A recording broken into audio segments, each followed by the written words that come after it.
Bentornati, vivissimo appuntamento con le previsioni meteo. Stiamo vivendo e vivremo nel corso delle prossime 2 settimane in Europa e sull'Italia un periodo insolitamente anomalo. Non sarà per niente invernale, con l'inverno che si riverserà sugli Stati Uniti e qui la convergenza con il flusso polare che si andrà sviluppando proprio nel corso delle prossime settimane non risentirà quindi l'Europa, e quindi assisteremo a un periodo più caldo almeno per le prossime 2 settimane, sostanzialmente perché si andrà a formare il vortice polare. Quindi la sua struttura creerà un corridoio di nuove perturbazioni atlantiche pronte a dirigersi insomma verso il continente europeo. E quindi osserviamo bene come la situazione nel corso dei prossimi giorni sarà comportata dall'arrivo di perturbazioni. Saranno comunque piccole e di breve intensità, non avremo caratteristiche insomma eccezionali.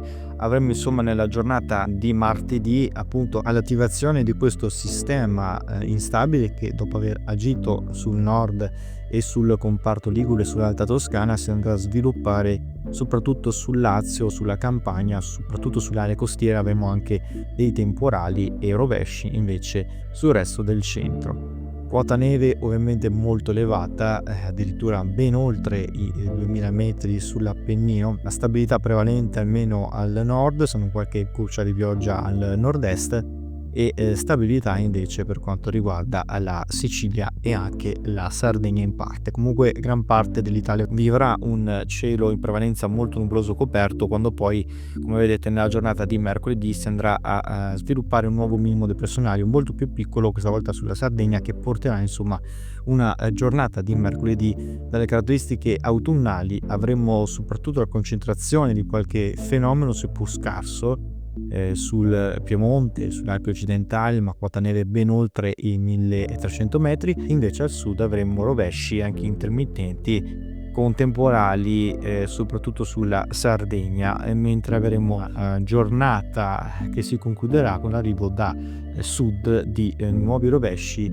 soprattutto sul comparto ionico, proprio per la provenienza di quest'aria più mite proveniente dall'Africa.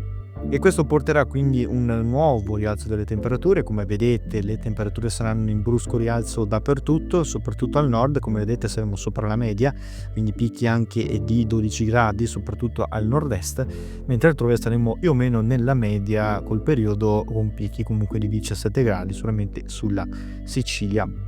Andrà cambiando comunque continuamente il tempo nel corso dei prossimi giorni. Poi comunque dalla giornata di giovedì avremo la prevalenza di una caratteristica instabile ancora una volta al sud, e quindi questo minimo depressionario porterà ancora dell'instabilità residua sulla Calabria, sulla Basilicata, la Puglia e localmente anche qualche piovasco sulla Sardegna, mentre altrove avremo velature alte ma piuttosto diffuse, con qualche schiarita più probabile al nord-ovest, ma in prevalenza la caratteristica dei venti nord-occidentali prevarrà. Di conseguenza saranno possibili nuove perturbazioni nel weekend, comunque rapide e senza particolari disagi. Questo proprio per la caratteristica di un flusso instabile nord atlantico che continuerà a mantenersi piuttosto attivo, con una profonda depressione quindi situata proprio, come vedete, sul nord-ovest dell'Europa.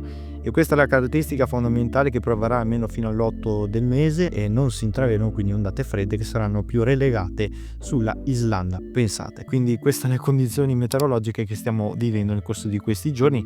Vi aggiorniamo però nel corso delle prossime edizioni meteo. Continuate a seguirci.